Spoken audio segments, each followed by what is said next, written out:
Hey, you know what? This morning was fun, Tom. Thanks for having Steve and I down here on your show on WKIP to talk about the importance of voting. Melody Burns, it's great because it's I don't know how long we've known each other and have talked, and it's like we've become friends over the phone, so it was wonderful to have you here and talk about this. And Steve, so good of you to come down. And this idea, how important it is, this 2014 voting, this elections we have in 2014. As I've said to my listeners on Hudson Valley Focus Live, I believe to date this is the most important election of my lifetime at both the state and the federal levels. Absolutely. For the last almost 2 years, I've been traveling from one end of the state to the other, and I don't think I remember seeing the kind of energy from people out there, and they need to sustain that and get out and vote this year on November 4th and vote for program candidates. And it really is a situation. It's a simple question that I ask listeners all the time. Are we a nation of laws or are we not?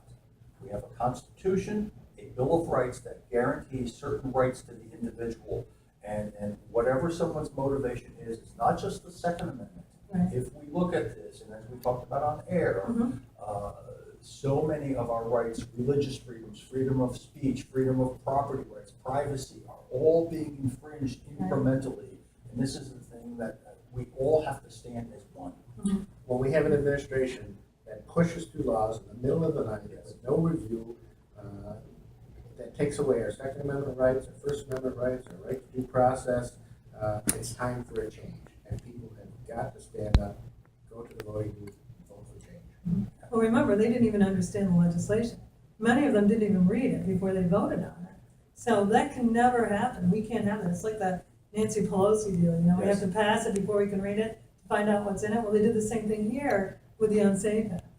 This law was so poorly written that the morning after it was passed, almost every cop in New York State got up, went to work, was committing a felony by going to work in a regular duty uniform. Yeah, And this really is a situation that I urge everyone to stand together as one, regardless of whether they support the Second Amendment or not. It's important that we recognize our Constitution in its entirety. And that's really what we have to do. Well, I think we're lucky because Rob Astorino and Chris Moss, both of them, are fighting against the unSAFE Act, but they're also fighting against Common Core, which is another huge issue in the state of New York. No question. And at the very time in history where we're entering a period of unprecedented growth globally in the innovation economy, Common Core education and the rigidity of Common Core is taking our students in the wrong direction. We are unique individuals. We all have different abilities, different desires, different interests, and we have a government that's trying to force feed an education to one size fits all. That's not the world I live in. So many of our parents and our teachers have been very vocal about their opposition to this Common Core. And it's just one more thing on top of all of the things that have been heaped on New Yorkers, over-regulation and over-taxation.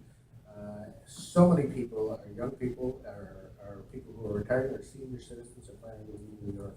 We've got to make a change so that we can grow New York and have a good family life in New York State. Something to pass on, yeah. Well, listen, thanks, Tom, for having us down You're here welcome, today. Melody Burns. It's so good to It's meet good to you see after all this you. time. Thank you. Right, and we'll count those votes on November 4th and we'll win. We will do that. Great. Thanks, Tom. Thank you.